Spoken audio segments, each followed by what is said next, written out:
Hello guys, welcome back to Cric Talks with Kiran. CSKക്ക് അടിച്ച ലോട്ടറിയാണ് ഡെവാൾ ബ്രേവ്സിന്റെ സൈനിങ്. ഇപ്പോൾ കഴിഞ്ഞ സീസണിൽ IPL മത്സരങ്ങൾ നമ്മൾ റിവ്യൂ ചെയ്ത് പറഞ്ഞൊരു കാര്യമുണ്ട്. അതായത് വളരെ മോശം ഓപ്ഷനായിരുന്നു CSKയുടേത്. ഇപ്പോൾ ചെപ്പോക്കിലെ സ്പിൻ പിച്ചിന് പറ്റിയൊരു ഒരു ഒരു കൂട്ടം പ്ലേയേഴ്സിനെ അവർ വിളിച്ചെടുത്തതല്ലാതെ പ്രോപ്പർ ഒരു പവർ ഹിറ്റർ ഇല്ലാതെയാണ്, ശിവം ദുബെ ഒഴിച്ചു നിർത്തിയാലും നല്ലൊരു പവർ ഹിറ്റർ ഇല്ലാതെയാണ് അവർ കഴിഞ്ഞ സീസണിൽ ആദ്യത്തെ ഒട്ടുമിക്ക മത്സരങ്ങളും ഇറങ്ങിയത്. അത് അവരുടെ റിസൾട്ടിനെ പ്രതികൂലമായിട്ട് ബാധിക്കുകയും ചെയ്തു. എന്നാൽ അവർക്കൊരു റിവേഴ്സൽ ഓഫ് ഫോർച്യൂൺ ഉണ്ടായത് റീപ്ലേസ്മെന്റ് സൈനിങ്സ് വന്നതിന് ശേഷമാണ്. അതായത് ഓപ്ഷനിൽ അവരുടെ സ്ട്രാറ്റജി വർക്കൗട്ട് ആയില്ലെങ്കിലും റീപ്ലേസ്മെന്റ് ആയിട്ട് അവർ വളരെ മികച്ച പ്ലേയേഴ്സിനെയാണ് വിളിച്ചെടുത്തത്. ഒന്ന് ഡെവാൾ ബ്രേവ്സ്, പിന്നെ ഉറുൽ പട്ടേൽ, ആയുഷ് മാത്രേ, ഇവരൊക്കെ വന്നതോടുകൂടി അവരുടെ ആ ഒരു ഇന്റന്റ് ഒക്കെ മൊത്തത്തിൽ മാറുന്നത് നമ്മൾ കണ്ടതാണ്. അതിൽ തന്നെ ബ്രേവിസിന്റെ സൈനിങ് എന്ന് പറയുന്നത് അവർക്ക് ഭയങ്കര ലക്കിയാണെന്ന് ഞാൻ പറയും. കാരണം വളരെ ചെറിയ തുകയ്ക്കാണ് ബ്രേവിസിനെ പോലൊരു പ്ലെയറിനെ അവർക്ക് കിട്ടിയത്.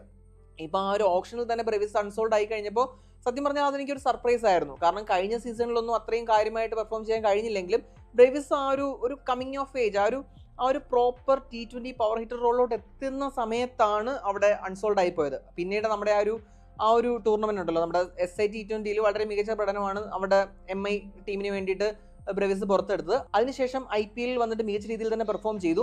ഇപ്പോൾ ഈ കഴിഞ്ഞ സീരീസ് നോക്കിയാൽ, ഓസ്ട്രേലിയയിലുള്ള സീരീസ് നോക്കിക്കഴിഞ്ഞാൽ എക്സ്ട്രോർഡിനറി സീരീസ് ആയിരുന്നു. ആദ്യത്തെ മത്സരത്തിൽ കളിക്കാൻ 6 പന്തിൽ 2 റൺസ് മാത്രമാണ് എടുത്തത്. എന്നാൽ രണ്ടാമത്തെ മത്സരത്തിൽ തന്റെ കന്നി സെഞ്ചുറി, അതും വളരെ ഡിവാസ്റ്റേറ്റിംഗ് ആയിട്ടുള്ള രീതിയിൽ, വളരെ ഡിസ്ട്രക്റ്റീവ് ആയിട്ടുള്ള രീതിയിലാണ് ബ്രേവിസ് കളിച്ചത്. അത് കഴിഞ്ഞ് ഇന്നലെ നടന്ന മൂന്നാമത്തെ മത്സരത്തിൽ വീണ്ടും ഒരു 50. അതിൽ തന്നെ തുടർച്ചയായിട്ട് 4 സിക്സ്, അതിൽ 3 നോ ലുക്ക് സിക്സറുകൾ.